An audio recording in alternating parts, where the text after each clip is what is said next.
Listener from the Dungeon Crawler Network, here with a new build for the Stamina Dragonknight for the Morrowind expansion. The new patch has been quite controversial. A lot of people haven't liked the new changes to the resource management aspects of the game. I know Stamina Dragon Knights and Stamina Templars were hit pretty hard. And I think I found a combination which helps balance the lack of, or the reduction of, major mending from the game. This build is designed for a non-champion point environment, and it actually shines really well in the battlegrounds. This is a tanky build with a little bit of teeth to it. So let's go ahead and get into the items. So we've got 5-piece of the new Daedric Trickery. Chest, boots, legs, and hands, and also the shield. All impenetrable. Now I want to look at the 5-piece set bonus here. While you're in combat, you get one of 5 random major buffs for 10 seconds every 20 seconds. Eligible buffs are Major Expedition, Major Protection, Major Mending, Major Heroism, and Major Vitality.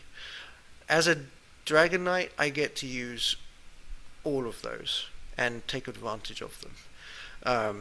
4 more than anything, because of course they give me major mending from my igneous shields. It's only for 2.5 seconds now, but that is enough to make a difference, and I've been having a lot of fun with that. You can stack this with the major vitality buff, giving you plus 30% healing done, plus 30% healing taken, which is a nice buff. And also, if you get plus 30% healing done via the major mending, it stacks nicely with the major protection, negative 30% damage reduction, which is very good. I don't have to talk much about major heroism, which powers a Dragon Knight quite effectively through his passive abilities here.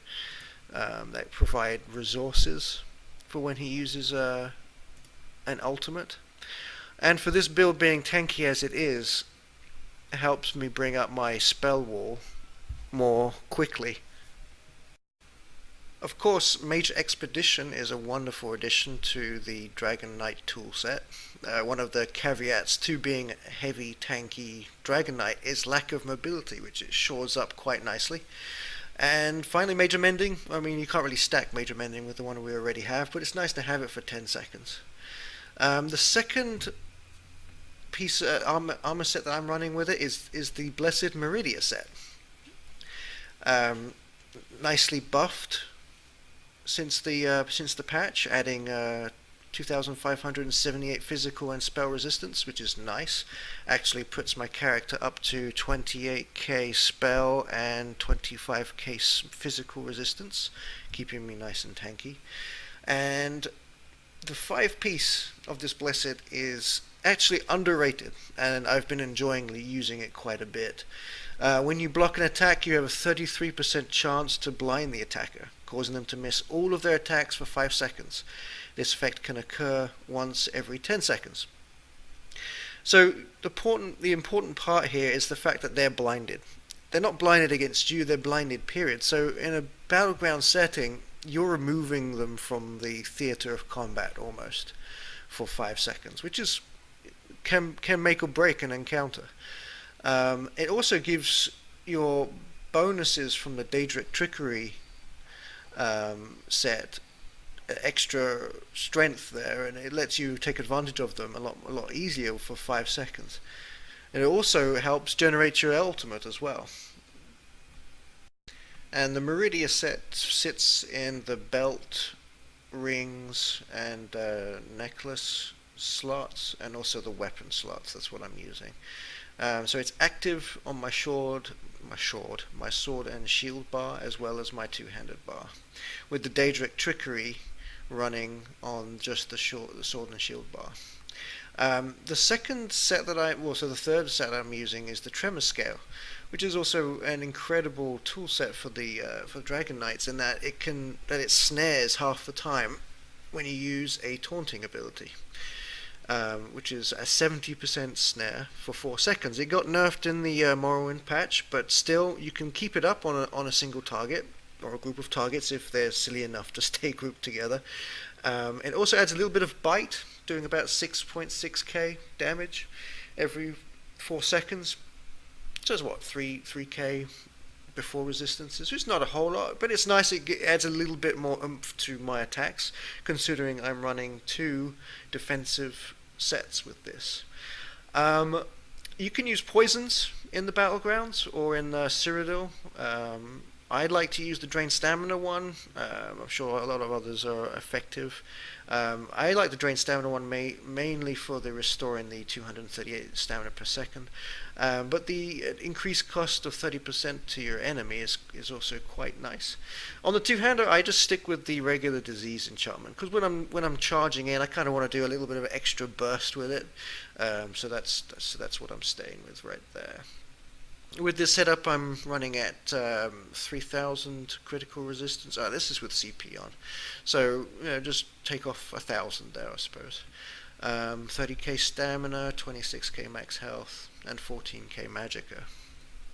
And the potions I like to run are the Essence of Immovability, making me immune to knockback and disabling effects for 15.7 seconds, and granting me Major Expedition, which increases my movement speed by 30% for 47 seconds. That's actually quite a long time, and quite crucial for a Dragon Knight to get from point A to point B.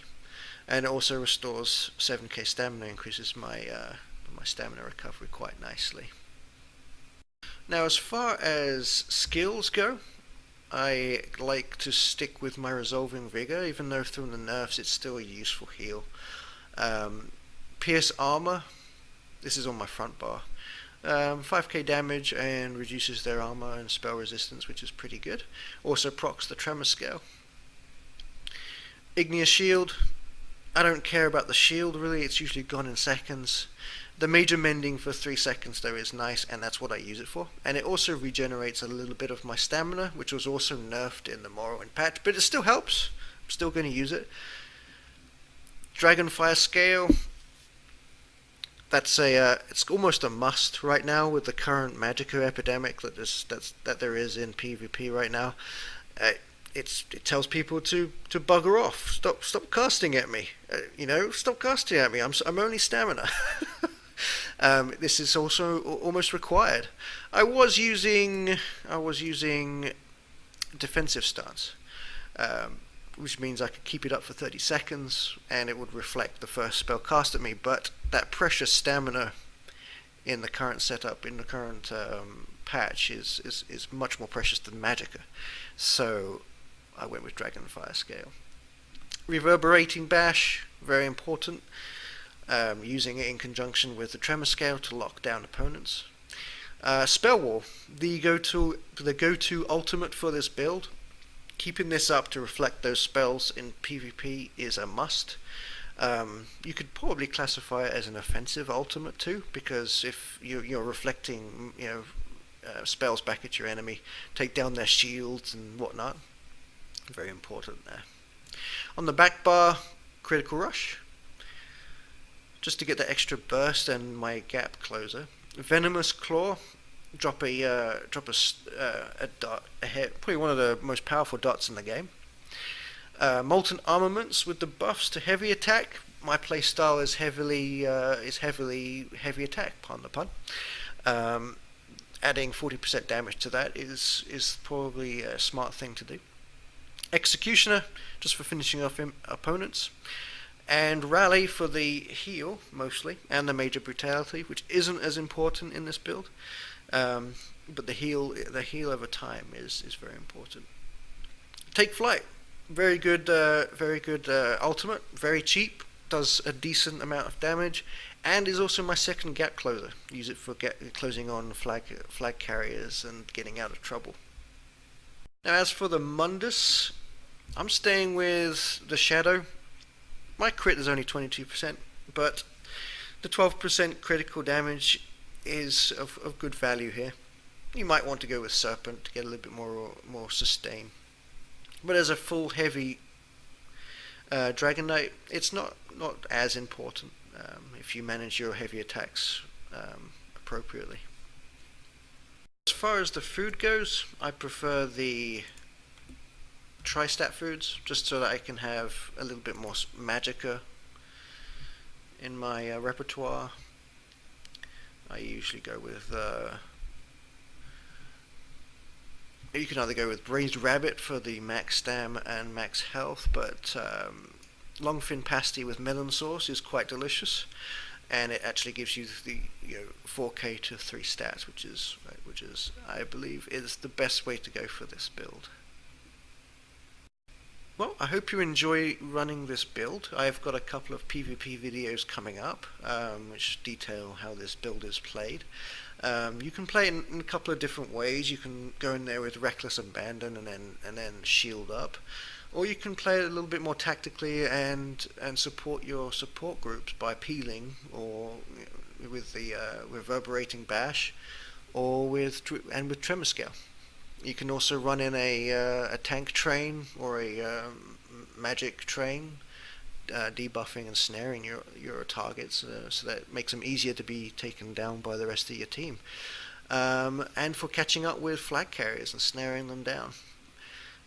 So if you have any comments, please place them in the comment section of this YouTube video, or you can join our Dungeon Crawler Network forum, and we can discuss the build here for any additions or changes that you might want to voice. Thank you. Enjoy.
No